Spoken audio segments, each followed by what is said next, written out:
What's up, everybody? I wanted to take the time today to talk about folate, vitamin B9. So this topic came about because we have a close friend of ours who just found out that she's pregnant. We're super excited for them. We couldn't be more happy for them. And she was shopping around for some prenatal vitamins.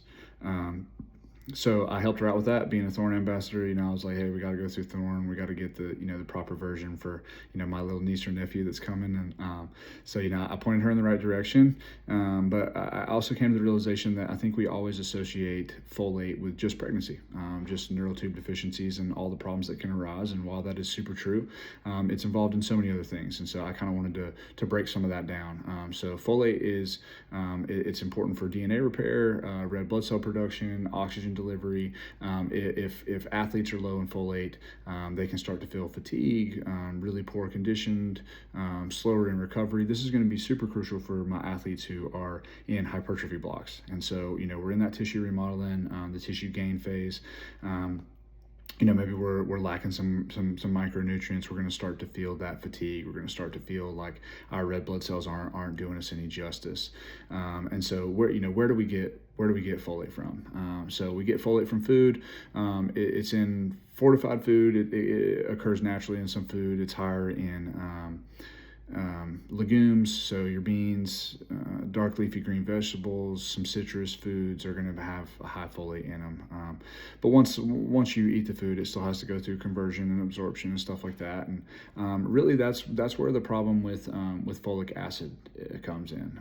So folic acid has gotten a lot of focus over the past, I'd say, past several years, as far as I know, but probably longer than that. And a lot of that's going to come from Gary Brecka.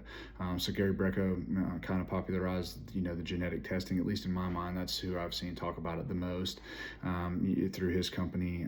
I think it used to be 10X Health, and now it's the Ultimate Human. You can look up Gary Brecka, and you can look up methylation testing to look for, the genetic mutation to make sure that you can absorb folic acid, or if you have the MTHFR variant.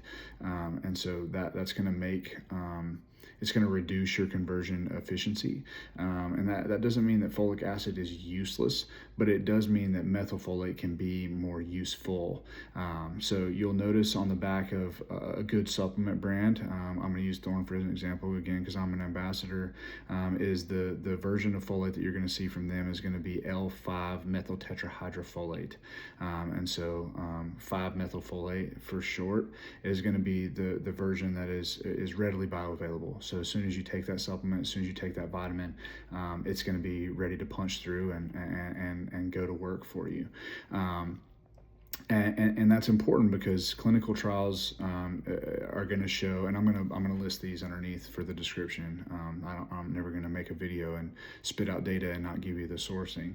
But the clinical trials have shown that methylfolate can lower homocysteine more effectively than folic acid at the same dose. And so the methylated version is going to be superior. We want to get that methylated version. I'm going to fight all the enriched food to the best of my ability.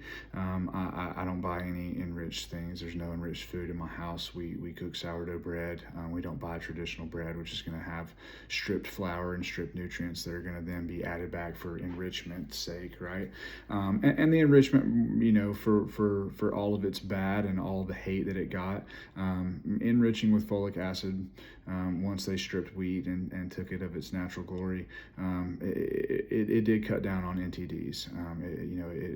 It helped out with the pregnant problem, and there's something to be said for that. But now the data is here, and it shows that methylfolate is going to be the better version. And so we want to make sure that our homocysteine levels are in check, because that's going to affect our artery walls, and it can affect with processes in the heart and cardiovascular disease and all that stuff. But for my athletes, I'm not worried about it, and I know a lot of my athletes aren't worried about cardiovascular disease at this time. And so what what we are worried about though is getting good uptake of oxygen. The red blood cell stuff. We want to fight the fatigue. We want to fight all that stuff. And so the bottom line is that folate matters for women and athletes. It matters for everybody. And so folic acid may have worked at the population level, but methylfolate is a smarter individual choice. Again, the best way to get that is going to be through proper supplementation. Athletes tend to have one thing in common, and it's the fact that they have very little time, very little money, and oftentimes their diet is the most neglected piece of their performance. I can say that for a fact, especially for my college athletes who eat cafeteria food. A lot of the dudes who I train who are still in the Army, I know what it's like to have to rely on an Army diet. And so, a very comprehensive multivitamin is going to go a long way for you guys. And so don't take my word for it. Try 5-methylfolate. Find a multivitamin that has it in it. If you're not taking methylated B vitamins, you'll probably notice a big difference in your energy levels and stuff like that. And so let's fight the good fight. If you need access to Thorne vitamins, if you want a discount on that, I have a code and stuff like that. So reach out on the video, like, subscribe. As always, if you need anything from me, please let me know. Remember, there's a cost to be the boss. All right, peace.